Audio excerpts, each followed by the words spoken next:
So, I decided to take you seriously about leading the discussion as opposed to giving a talk. So what I'm going to do is I'm going to put a few things forward and then pause and then put some more things forward. And some of these are things I talked about yesterday, and I'm trying to bring in some new things that I didn't manage yesterday.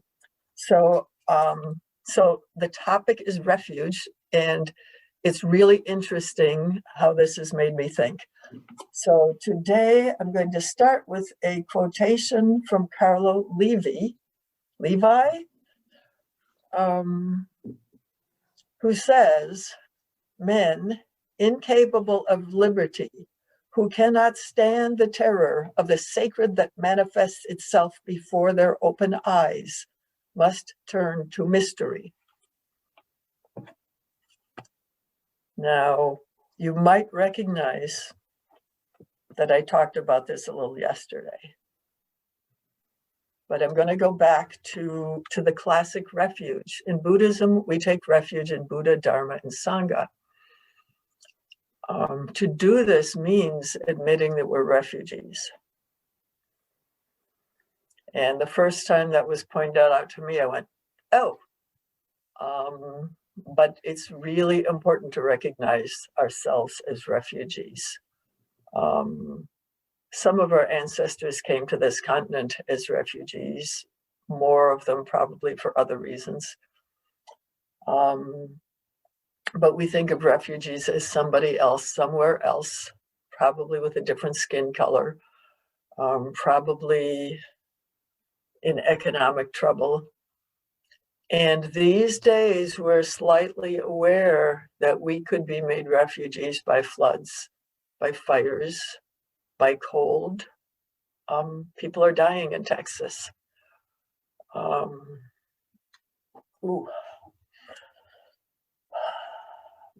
And I think they're dying just because they couldn't imagine that they could die from cold.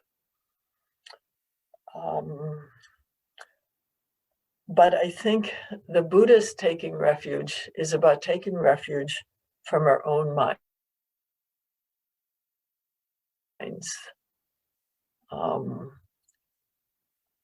Someone asked me, and so I looked up the Sanskrit word. You chant Saranam, and that means a house, a place, a safe place, all kinds of variations on dwelling. And then one of the meanings, it has some meaning of refuge, protection, things like that. So it seems like when we use the word refuge, we're fairly well in tune with Buddha's original meaning. But so our minds are full of stories. And the story, this quote, cannot stand the terror of the sacred that manifests itself before their open eyes. This is part of it. A long time ago, human beings became sedentary. Before that, they moved. They probably brought tents with them or not, depending on what kind of climate they lived in. They gathered food as they went, whether it was by hunting or whether it was by, some San person said, why should we farm when there's so many Mangongo nuts in the world? They lived in a world of abundance. Even when the abundance was maybe required a lot of effort on their part.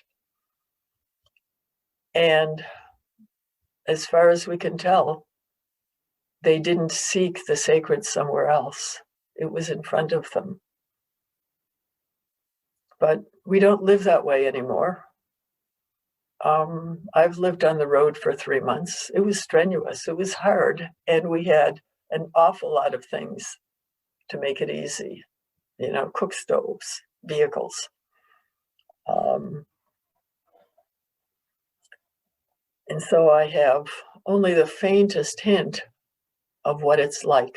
I mean, if you go camping, not car camping, but, you know, canoe or hiking, camping, you have some kind of clue. But to live that way all the time, So we're accustomed to coming back to our house. We're accustomed to being able to get food from the grocery store and to do something to get warm. And having those things, being able to store up food in particular, makes us less dependent on the world around us, makes us think sometimes that we don't need the natural world. And right now, there's certain kinds of insanities like making artificial meat, growing it in a lab. It's hubris is the word that comes to mind. It's we can do everything. We don't need God. We don't need nature. We don't need the gods. We don't need the ancestors. We don't need to rely on anyone. We rely on ourselves. And we're getting into a fairly big mess this way, to put it mildly.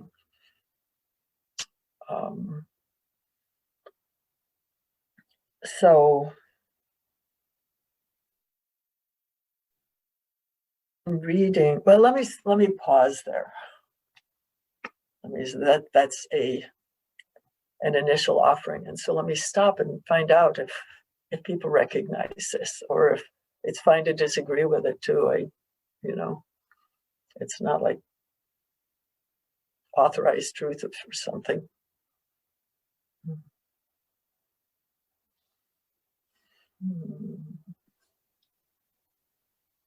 Okay, Ken and then Kaylee. Yeah, the disconnection from nature. We're living at a time now where humanity is making its initial attempts to expand off the planet. Elon Musk is talking about a colony on Mars, and for years and decades, there's been science fiction stories of colonies on other planets and the moon. And as our science is beginning to press into this, we're beginning to realize just how unbelievably difficult it's going to be to disconnect ourselves from this Earth ecosystem and try to duplicate it.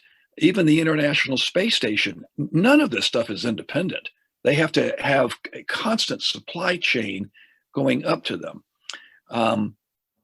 I think that within the next several decades, maybe a century or two, humanity is going to have a tremendous wake-up call of just how really plugged in we are. We are one with the ecosystem of the entire Earth. And this idea of having colonies in locations that are totally separate from the Earth's ecosystem is going to be close to impossible, if not downright impossible. Thanks. Kaylee. I wanted to say thank you for, I guess, pointing this connection out, because I've recently gotten into foraging and wildcrafting, and kind of learning about this abundance that you talk about in nature that I kind of was blind to before. Like, I'm learning about how to cook with acorn flour, which, acorns are everywhere. And most of the time they're like, people in my family at least are like, oh, I hate those oak trees. They leave those nasty acorns everywhere that I have to walk on, and they hurt my feet or whatever. They get into my tires or whatever. But Native Americans have been using acorns for millennia to use for flour. So that's just to say that I think before today, or before you talked 5 minutes ago, I had kind of seen those practices of foraging and wildcrafting and connecting with nature as a little bit, not completely separate from Buddhism, because I don't think anything in my life or anybody's life is separate from Buddhist practice, but just the way that I approach it, I guess, has been separate. So it's definitely interesting to open those two things up to each other. Ooh, thank you. I am so pleased that you're exploring foraging. I am still trying to figure out a reasonable way to crack the black walnuts. And there are tons of acorns and I haven't even picked them up. And I have, Sam Thayer, who lives in a climate, he lives in Wisconsin, so it's pretty similar. And so I had his 2 books on foraging, and he wrote a 3rd one. And I went, he must have repeated himself. He just, needs money or something. But then I opened the cover and it said, all new plants. And so I've gone into the book a little bit, and they are all new plants. And it's sort of like, I look at the picture and I go, I think I know. I think I've got some of that. I think I've got some of that. I think I've got some of that. And it's sort of like almost every plant is food. And to receive it is the problem. It's like I'm a terrible mushroom hunter. And it's sort of easier to plant a garden, but the relationship with the earth that you get when you go and forage, accepting what is offered, the 2nd precept, do not take what is not given, it's like it's transformative, even the little bit that I've done it. More comments? Yes, Beth.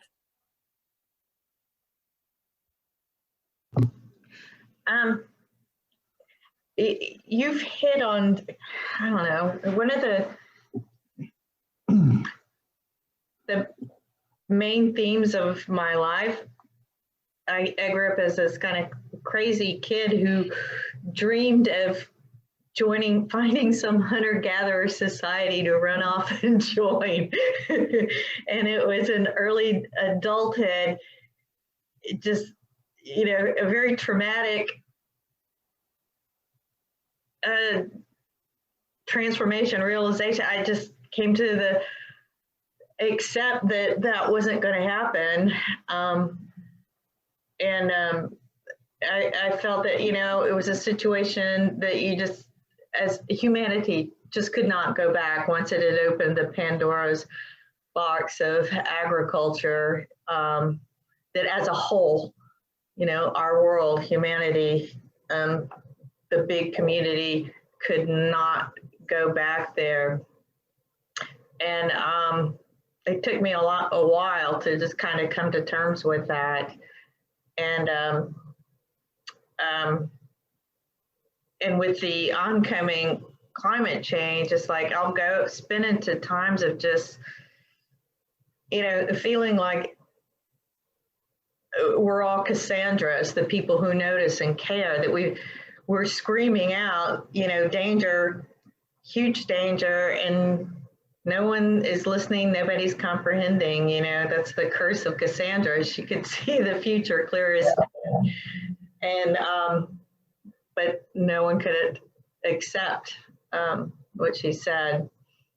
So, and what you just said about, I am watching with interest continued efforts by people to move us, for those who care, back to that closer original, which I think is sacred way of being. And that's an amazing thing you just said about, do not take what is not freely given. That just like, bells went off. Yes, agriculture completely violates that. It's like we're going to force the earth to give us what we want.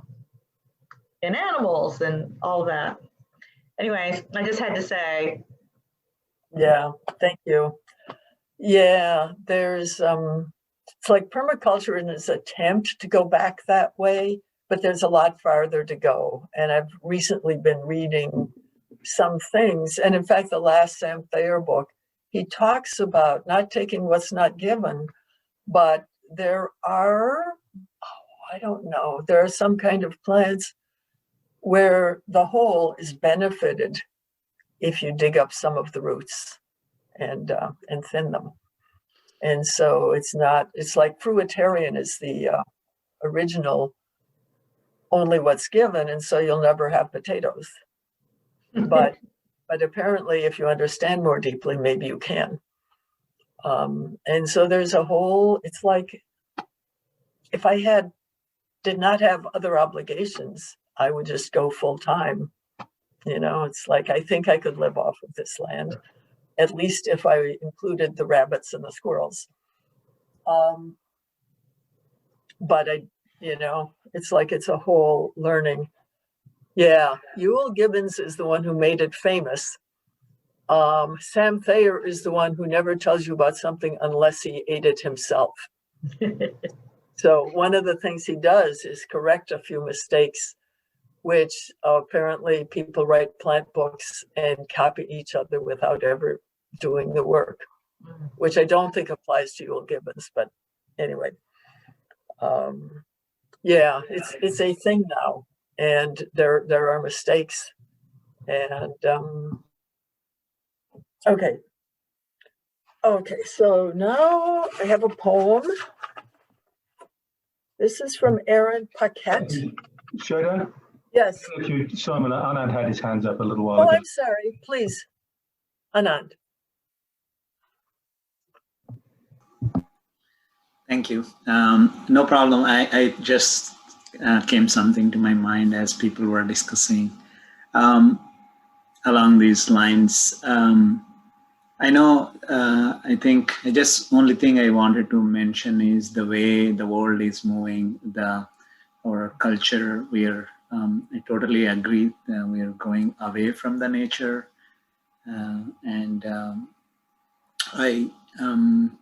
I try to do things like, foraging or things.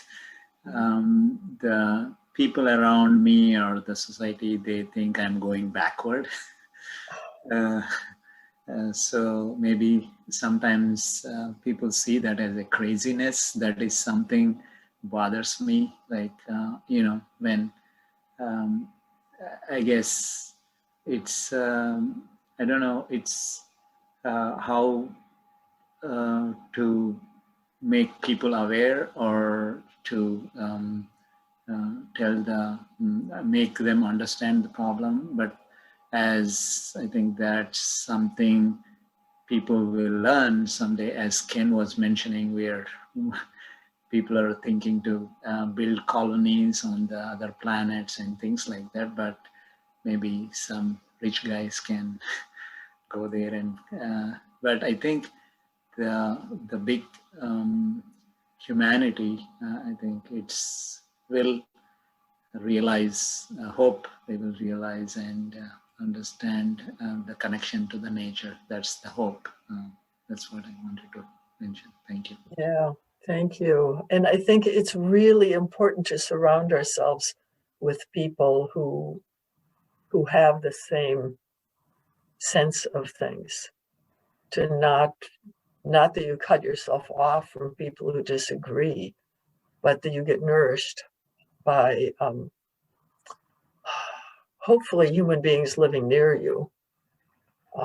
There's a place 3 miles from me called the Organic Compound. And if I hadn't bought the farm, I'd be there all the time, because they are not just doing permaculture, they're doing it big scale to feed lots of people. And I'm here on a very small scale because, well, until I have more people, I can't do that much food growing. But we need each other. And so I'm in a few Facebook groups, and Deep Adaptation in Minnesota has as online conversations. Sometimes we had a retreat, but now we can't have retreats, so we talk to each other online.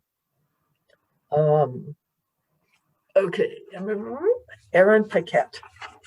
He's an Indigenous artist in Canada. I used to know more, but I should have written it down. And he says, feel free to share. How well do you know your own world? Do you walk? Do you sense? Do you watch the small life? Do your feet ever touch the ground, skin to soil? We are the children of this earth, and we forget that basic truth due to lives dictated by concrete and steel, glass, and screens. Our lives, our knowledge of our hearts, the lessons of the hoop are forgotten in the grid, the segmentation, the great separation of connection our societies have drifted toward. Even our beliefs, our understanding of how to live a good life become weighed down in needless complexity, rules, and judgments. But really, it's all so simple. Honesty, truth, courage, humility, respect, love, wisdom. Understand that life springs from Mother Earth and all mothers. Our cycle hasn't got 12 months, but 13 moons. Walk the good red road. Allow ceremony to ground you, to cleanse you, remind you to be present, to connect your spirit, body, mind, and feeling. Honor those who came before us for their sacrifice and prayers, their effort to preserve these teachings. They dance in the aurora, watching us, loving us, reminding us of 7 generations past, 7 generations to come. They remind us that we are a moment in the journey. All barriers are in the end simply illusions. All fences, mere guideposts to help us remember that. Open your wings and soar. Open your lungs and breathe. Open your heart and feel the pulse of all life. Open your eyes and see.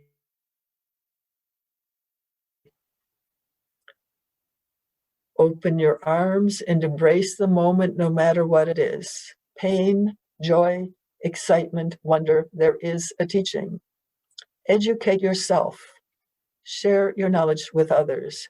Be humble, humble, humble.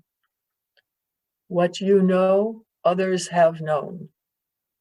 What you don't know, others have seen. You are part of the whole. Your voice is unique, as is every voice. Sing together, dance together, mourn together, laugh together. Don't fear the passing of time. Instead, anticipate the gifts the new seasons bring. Give, forgive, be kind. Hi, hi.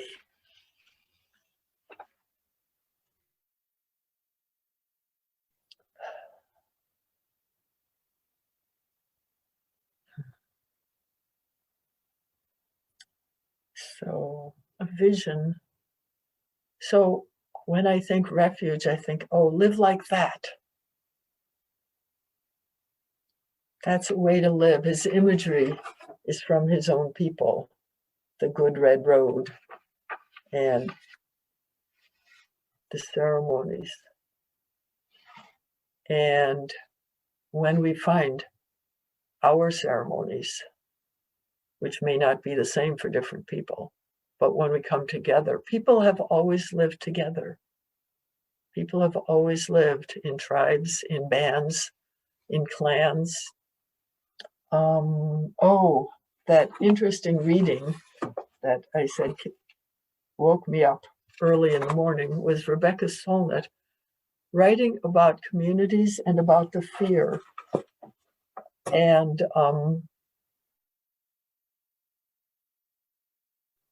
there's a story that we're being told very vigorously these days. And that story is that humans are bad. Homo economicus, they say, economic human. Well, I guess that's economic man. That what we want, and we want more, and we want more, and we're willing to hurt others to get it.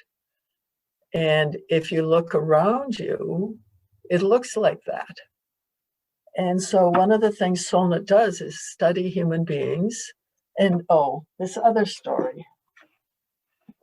Humankind. Rutger Bregman, I have to wonder whether growing up in the Netherlands influenced his ability to see things that we don't see well here. But there are people in the US who see things too. He is suggesting that that idea of ourselves that we have about being selfish, greedy, and not caring about anyone, that's actually not human nature, and it's even not true now. We have been sold something. We were sold it by the Catholic Church for hundreds of years. We were sold it. There is a debate. I think Hobbes is one. Humans are just really bad and have to be controlled. Somebody else who I marked, but I didn't write down, but about the same time, when people get together in crowds, they just become monstrous. And then you have Rousseau saying civilization is the problem. You should all leave us alone. And so there's this lovely story by Bregman. How many people have read, I'm going to lose the name, a novel about boys on an island? Lord of the Flies. Lord of the Flies. How many people have read it? Heard of it? William Okay. Golding. Yes. So he looked up William Golding. He discovered that this guy, he was a school teacher, he was an alcoholic, he was a misanthrope, he did really mean things to the school kids, and he said he could understand the Nazis. And so he wrote a piece of fiction that says, from his view of human nature, how kids would act if you left them on their own.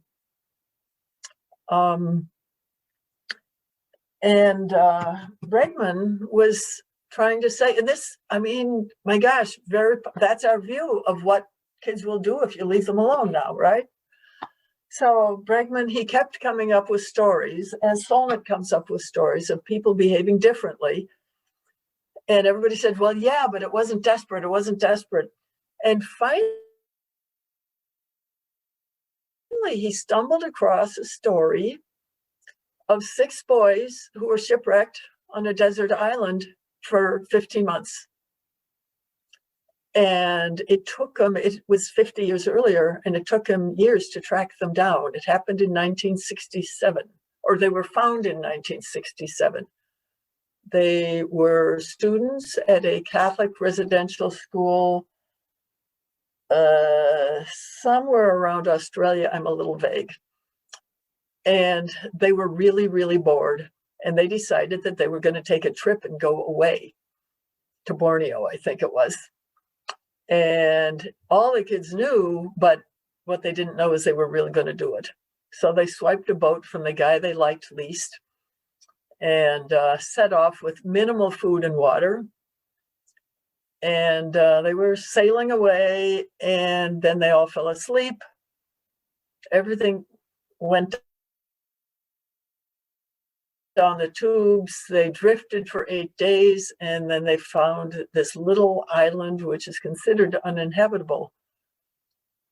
And 15 months later, a guy who was a professional sailor, and his story is interesting, but he saw that it looked like there was activity over there. Bare patches or green patches on a hillside that shouldn't have had. Anyway, he went to check it out. He knew they could be criminals. And so the boy started yelling at him from the beach. And he said, well, stay here. He said, we're from this school. And so he, I suppose, contacted somebody who reached the school, who said, we gave them up for dead a long time ago. They had cooperatively worked out how to settle disputes, grew food. I assume they fished. There's not a lot of details. And they lived together peaceably and in harmony for over a year. And they probably thought they would be there forever. Humans are like that. I don't know what there was special about those boys. I thought, oh, what culture did they come from? But Rebecca Solnit has lots of stories that are of that sort that come from this American culture. And so on the one hand, I'm reading Morris Berman talking about why America failed. He doesn't say it's going to fail. He says, we're already down the tubes. And, having seen the Trump election and watching the number of people who are ready for something, it's easy to go failed. And so here we are. Where is refuge? What do we do in a time like this? I don't know. I am making the efforts having to do with food and shelter. And I don't really have any expectation that I'll succeed, not unless some people come and join me. And they might come and join me when it's really late. So I should have a winter supply of food in the basement, but I don't. Because there are lots of things I should do and I can't do them all.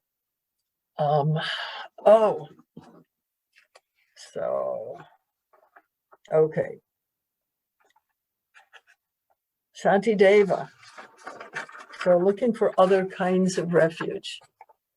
Okay, let me backtrack. So that was about refuge from the three poisons, what we are, what we believe that we are, not believing the stories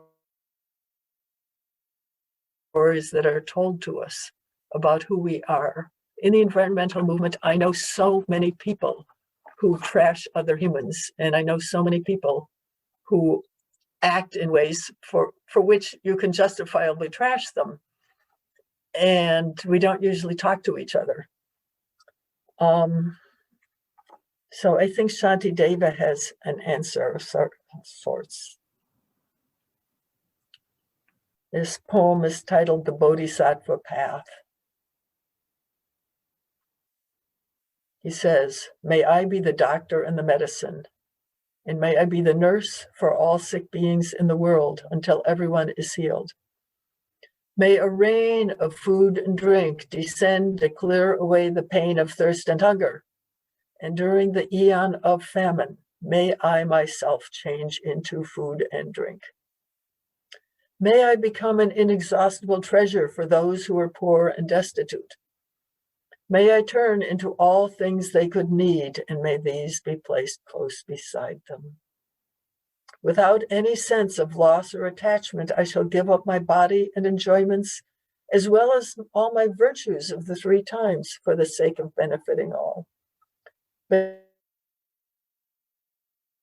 the giving up all, sorrow is transcended, and my mind will realize the sorrowless state. It is best that I now give everything to all beings in the same way as I shall at death. May I be a protector for those without one, a guide for all travelers on the way. May I be a bridge, a boat, and a ship for all who wish to cross the water. May I be an island for those who seek refuge, and a lamp for those desiring light. May I be a bed for all who wish to rest, and a slave for all who want a slave. May I be a wishing jewel, a magic vase, powerful mantras and great medicine. May I be a wish-fulfilling tree, and a cow of plenty for the world.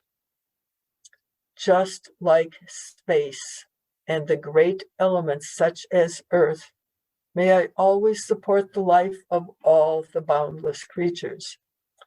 And until they pass away from pain, may I also be the source of life for all the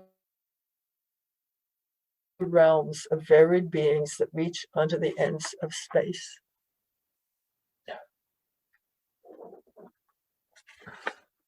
So here we are. I think I'll stop with that and take a few breaths.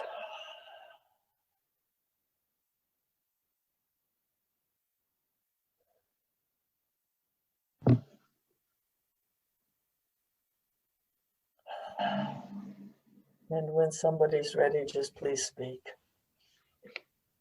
Well, can you share that in the chat? Because I would like to give that some dedicated time and thought. The power of it has struck me, and I would really like to spend a little bit of time with it. Okay, oops. So I don't have, what I have is a photocopy. Oh, wait, I don't have the ability to send to everybody. I can share that. April, I can share that later. I've got that text. Okay. I know how to find it. And I'll add to Oh, that good. the piece you read there, Shodo, I believe is one, the Dalai Lama uses that as a prayer fairly regularly. It's a beautiful prayer. The immediately following verses are actually the refuge verses. Really? Yep. That's wonderful. Yeah, So I found this. I think I own the book, but I haven't opened it. Yeah. So it's beautiful. But and those refuge verses which immediately follow, you stop right before the refuge verses, and there are two verses which are the refuges, and that's the form of refuge that is taken in the Dalai Lama's tradition. So when they become a Buddhist, that's the formula for it. Do you remember them? I'll go find. Vaguely. Let me go grab them, and I'll read them to you before we finish. Okay.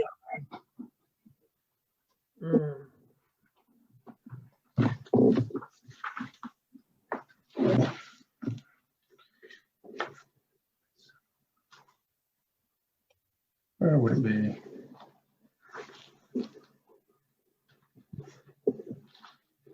So talk among yourselves while I find it, please.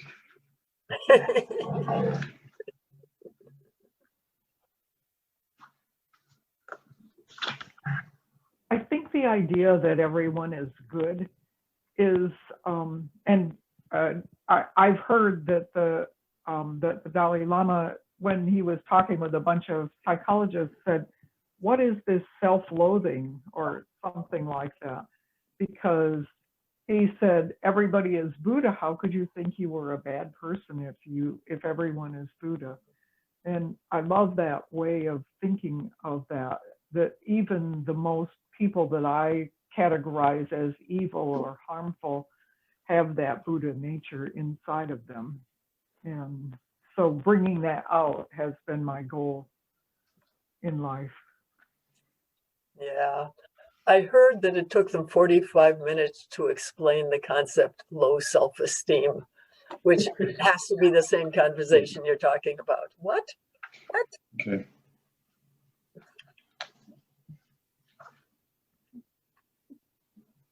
So I have it here, Shodo. Great.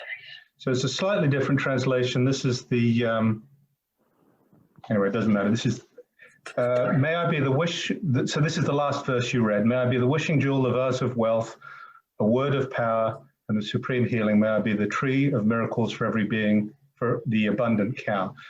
Here we go. Just like the earth and space itself and all the other mighty elements, for boundless multitudes of being may be the ground of life, the source of varied sustenance. Thus, for everything that lives, as far as are the limits of the sky, may I be constantly their source of livelihood, until they pass beyond all sorrow. Just as all the Buddhas of the past, actually, I'm in the wrong place. I thought Okay. Well, that was the right place, This but way- maybe the refuges aren't there. So where it is. Here we go. No, this is it.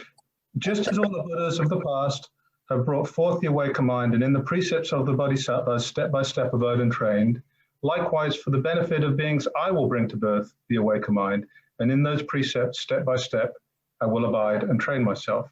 And that is regarded as the active and passive steps of taking the refuges in this tradition. Mm.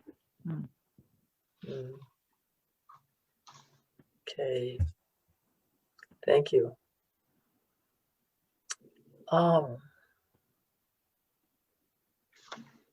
Anything else?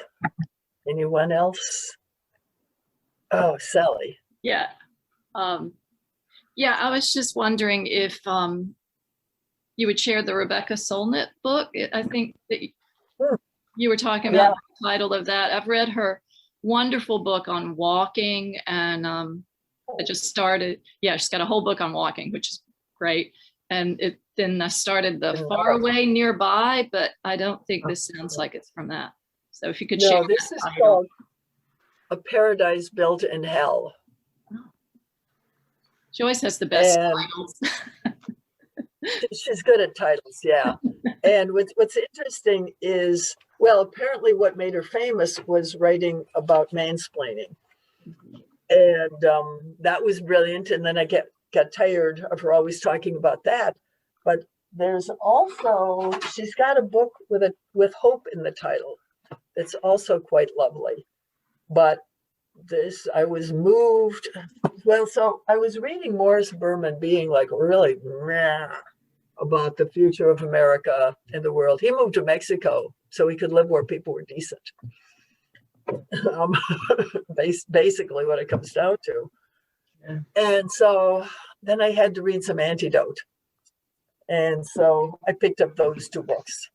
And I randomly opened to this wonderful story that includes what happened when a ship full of explosives exploded in a Canadian town called what? Halifax. And incredible stories about what happened. And in the process, she also writes about various thinkers. Le Bon is the guy who said, crowds bad. And of those thinkers, somehow we've always chosen the negative ones. There's a documentary series called The Year of the Self, which discusses the influence of Ed Bernays, who is Sigmund Freud's nephew, in influencing both government policy and advertising. He's called the father of public relations. Everything is based on humans are bad and greedy and basically hopeless. So they have to be controlled. And what Solnit says is she has a lot of stories of disasters where people set up help and community help and rescued other people at the cost of their own lives. And I mean, tons of stories like this. And then stories about the military coming in and stopping them. And she remarks the people who are actually functioning according to Kropotkin, anarchist, the way people naturally live if you don't interfere with them is the definition of anarchism there. And she says people who are actually acting in that way are prevented by people who are afraid, or institutions who are afraid that people are fundamentally evil and violent and will kill them. And if you look at what's happening with police killing Black people, they always say they were afraid. And of course, they're trained to be afraid. And it goes on and on. So there is a fundamental delusion that we need to release, and yet replacing it with just humans are good. It's like Buddhists we have to not believe our thoughts, but we also have to not believe the thoughts that are being like pounded into us and pounded into our children and everyone around us. And I don't know what the next step is. And Morris Berman, in his lovely talk about spirituality, he says, well, we can't all go back to become hunter-gatherers. Even if there were enough space on the planet to feed us, it wouldn't work.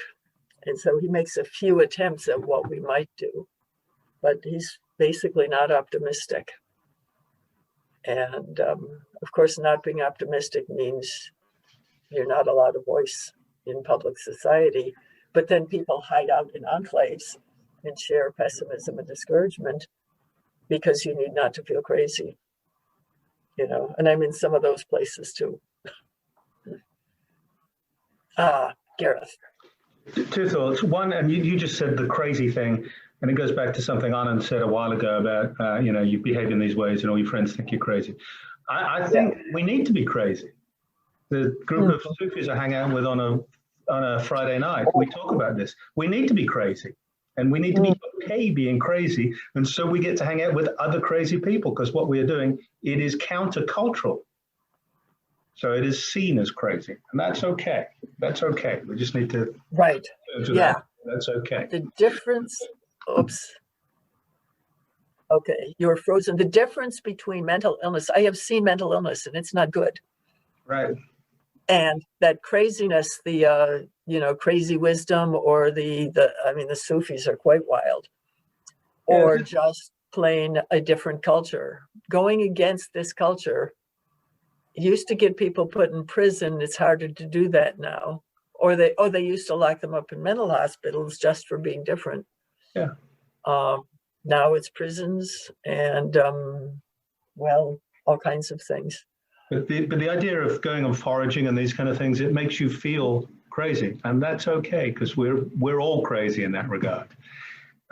The other thing I actually pulled out Swami Prabhupadananda's translation of the Bhagavad Gita. I won't read it to you, but the first quote you gave me reminded me of the opening of chapter 11, which is where Krishna as Vishnu reveals himself to Arjuna.